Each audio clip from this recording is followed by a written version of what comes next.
Divine discussions, divine. On Sundays we stream live. Divine discussions, divine.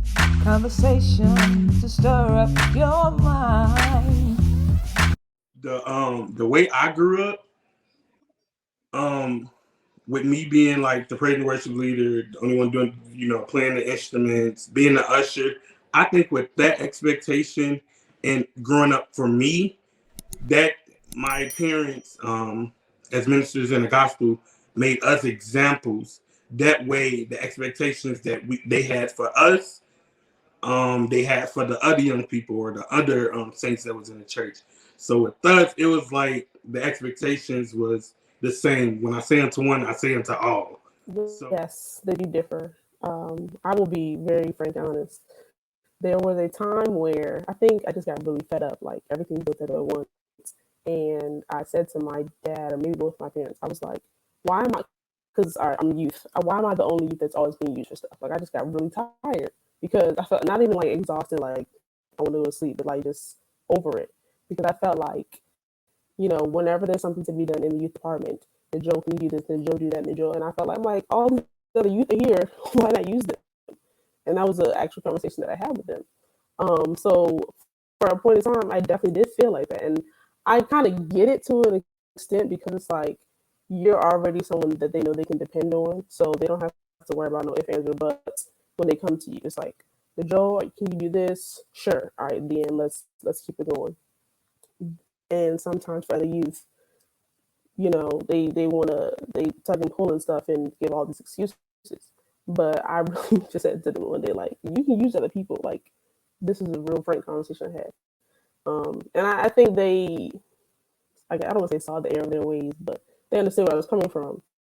And I since seen them utilize me a little less or more evenly spread than before. So yeah, for some point in time, I did think like it was just, let's use her just because we know, she'll be, and not even just my parents coming to me, like other people in church for whatever department or reason, for the same reason. So yeah.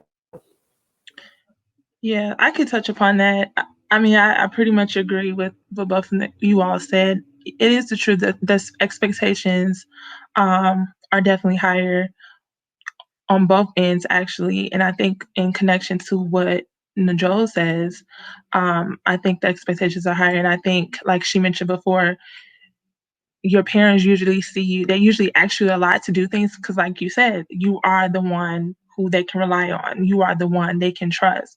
And that's something that I get very frustrated too, is because, especially in some of the areas that I work in, I take those areas like pretty seriously. So it bothers me when other individuals of the ministry do not take it as serious. And I feel like because my dad is the pastor, I have to make sure that I'm assisting his ministry to the best of my ability. So it gets really frustrating when other individuals are not doing the same, especially when I know that I could technically do what they're doing also, but that's not my area. So I think it gets very frustrating when you're trying to better the ministry and everyone else is they're not on the bandwagon like you are.